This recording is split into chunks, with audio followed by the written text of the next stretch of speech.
Omotosh woke up before the sun came out. The world was still quiet, the streets were empty, and the air felt cold on his skin. He sat on the edge of his bed for a moment, rubbing his hands slowly as if he was gathering strength. He had made up his mind the night before, but the weight of the decision still sat heavily on his chest. He whispered to himself, "I must see Nnamdi Kanu today. I must hear from him directly. I cannot keep waiting." He stood up, washed his face, and dressed in simple clothes. He did not want attention. He did not want noise. He only wanted truth. Before leaving, he took a deep breath and closed his eyes for a few seconds. The day ahead was long, and he knew it would not be easy. When he stepped outside, the sky was turning light blue. He unlocked his car, entered, and started the engine. As he drove out of his compound, he felt a small sting of fear. He was not afraid for his life, but he was afraid of the things he might hear and the things he might have to do afterward. But he reminded himself again, "This visit is important. I need to understand everything clearly." The road to Sokoto was long and wide, stretching mile after mile. Omotosh kept his eyes fixed ahead as the tires rolled smoothly across the highway. He did not play music. He did not take any calls. He wanted his mind to stay clear.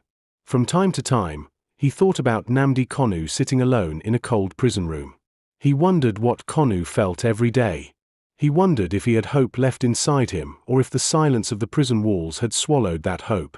It was almost noon when Omotosh reached the outskirts of Sokoto. He slowed down when he saw the sign for the prison. The building stood tall with thick walls and sharp fences. Nothing about it looked friendly. He parked his car a short distance away and stepped out slowly, breathing in deeply as he walked toward the gate. 2 officers stood at the entrance. They looked surprised when they recognized him. One of them stepped forward and asked, "Sir, what brings you here today?" His tone was polite but cautious. Omotosh replied calmly, "I came to see Nnamdi Kanu. I need to talk to him. It is important." The officers exchanged a quick look, then one of them said, "Please wait here." They walked inside the compound together, speaking quietly. Omotosh could not hear the words, but he could sense their uncertainty. After a few minutes, they returned. The officer who spoke earlier nodded slowly. "You can come in, sir. We have been told to allow you inside. But please follow the rules." Omotosh only nodded. He was not there to cause trouble. He followed them through the gate, past the walls, and into a small room with a metal table and 2 chairs. The air felt heavy and cold. He sat down and placed his hands on the table, waiting. Several long minutes passed. Then the door opened quietly. Nnamdi Kanu walked in. He moved slowly, and his steps sounded soft against the floor. His face looked tired, but he forced a small smile when he saw Omotosh. Omotosh stood up and reached out his hand. Kanu took it gently, and for a moment, they did not speak. They simply looked at each other, both of them trying to read the other's thoughts. Omotosh finally said, "My brother, I came because I needed to hear from you. Your lawyers keep saying you do not deserve life imprisonment. I want to hear your own words. I want to know how you truly feel." Kanu sat down across from him and took a slow breath.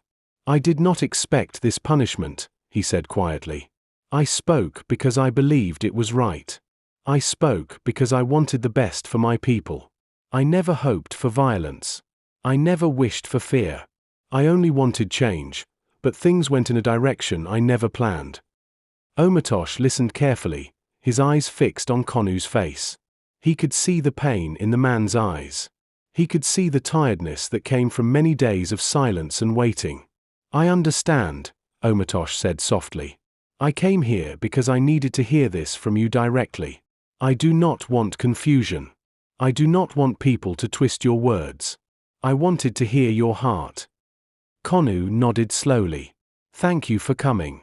Many people speak about me, but few come to listen. I am not asking for freedom without reason. I only want fairness. I want a chance to explain myself. I want peace in this land." The room felt even more silent after he spoke. Omotosh leaned back slightly and took another deep breath. He felt something heavy inside him, a mix of sadness, responsibility, and determination. "I will talk," he said finally. "I will not keep quiet about this. I will speak the truth of what I have heard today." Konu looked at him with calm eyes.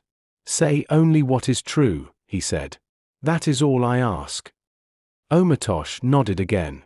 The visit had changed him. He came with questions, but he was leaving with something far stronger: clarity.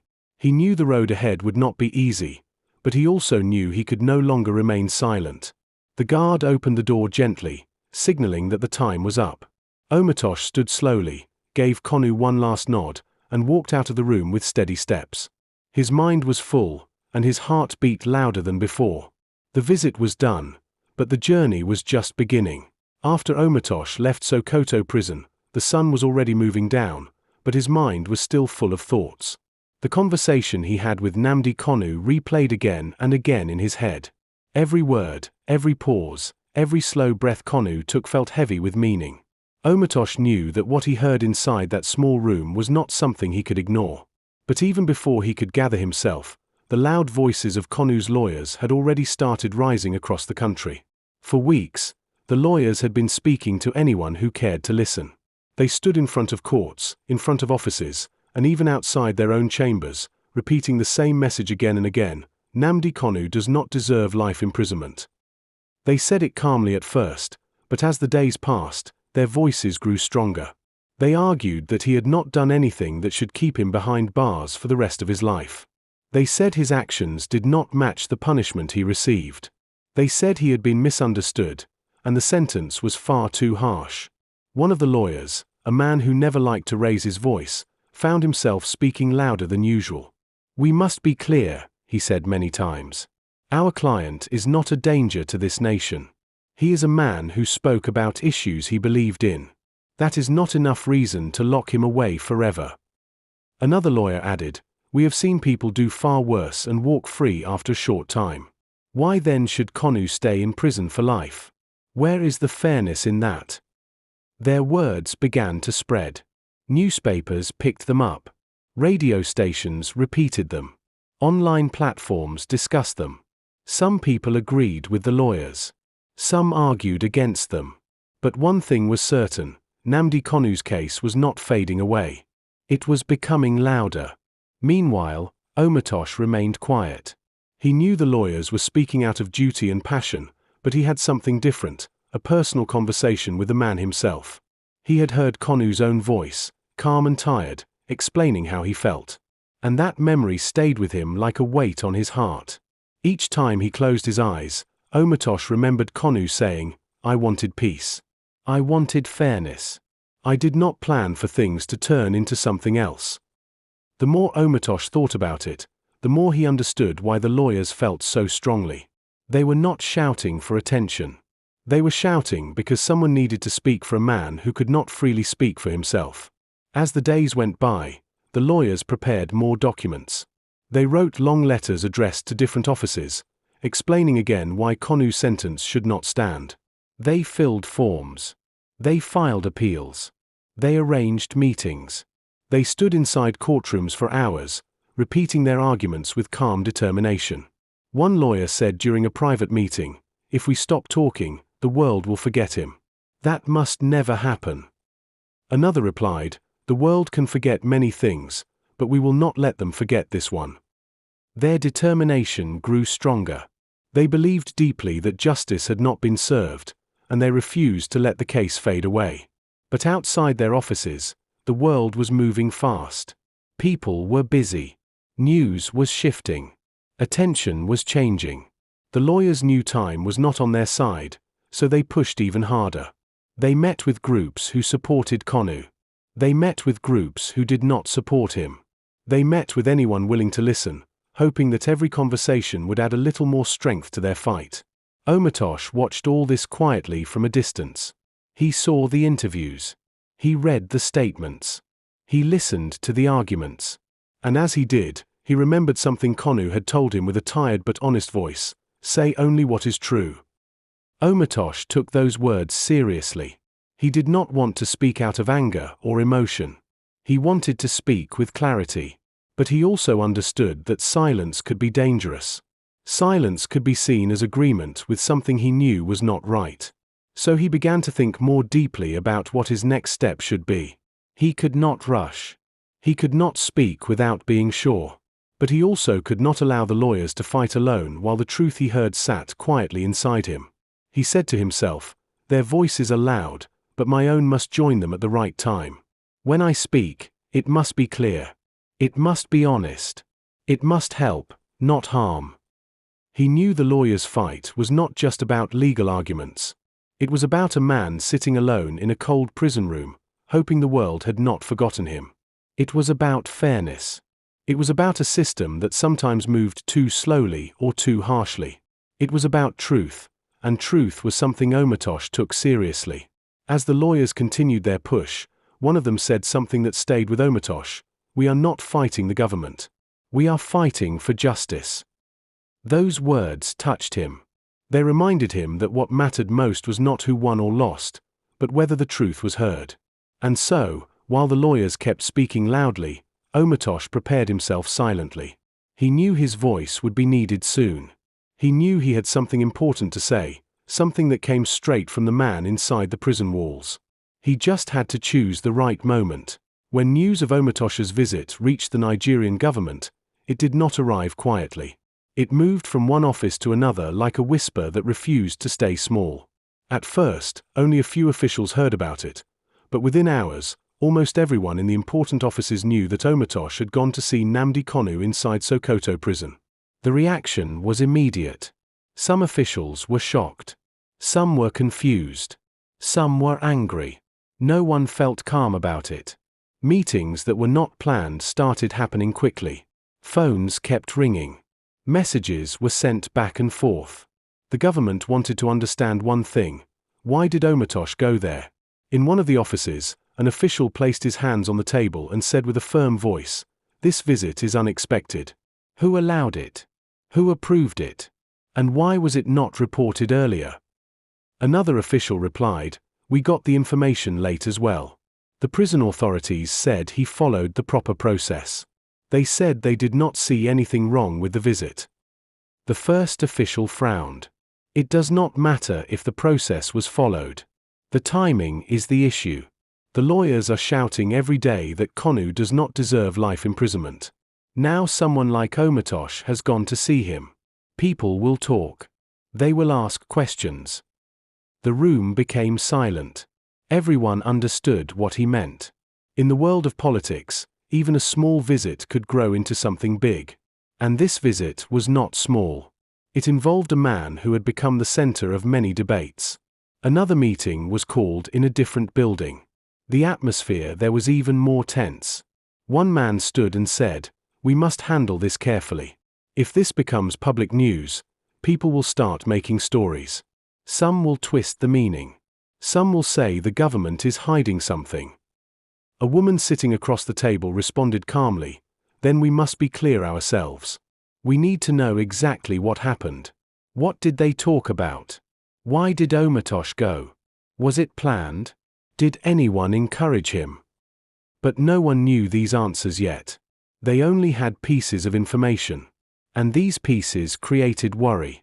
While the government continued to discuss, Omotosh himself stayed quiet. He did not rush to speak to the media. He did not post anything online. He stayed in his home, thinking about the words Kanu shared with him. He replayed the conversation in his mind, wondering how the world would react if he repeated it. He knew that whatever he said next could start something large. And he did not want to speak carelessly.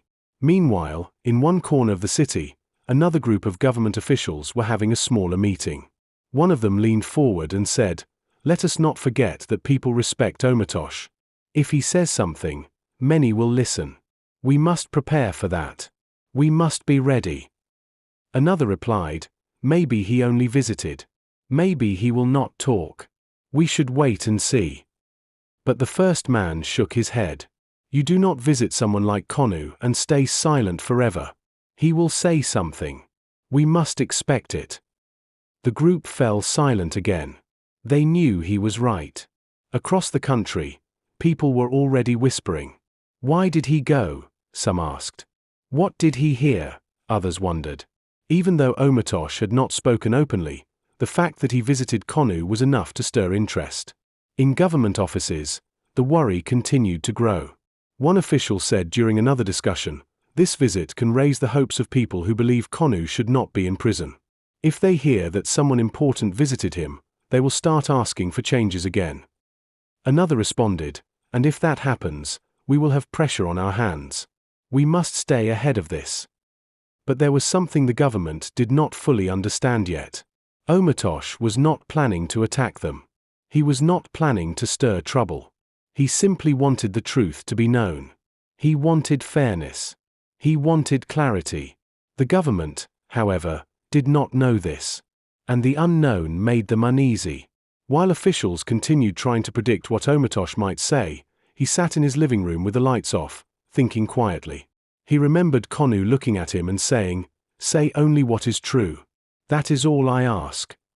Those words guided him more strongly than anything else. He knew he could not speak out of anger or fear. He had to speak with honesty. After days of silence, a small message from Omotosh reached a few journalists. It was not loud. It was not detailed. It simply said, "I went to see a man who needed to be heard. That is all. I will speak the truth when the time is right." When those words reached the government, a new wave of concern filled the offices. One official said, "What does he mean by when the time is right? What truth is he talking about?" Another replied, "Whatever it is, we must pay attention. This is not something we can ignore." And just like that, the story grew again. People began to wonder even more. The government tried to stay calm, but their meetings grew longer, and their discussions grew sharper.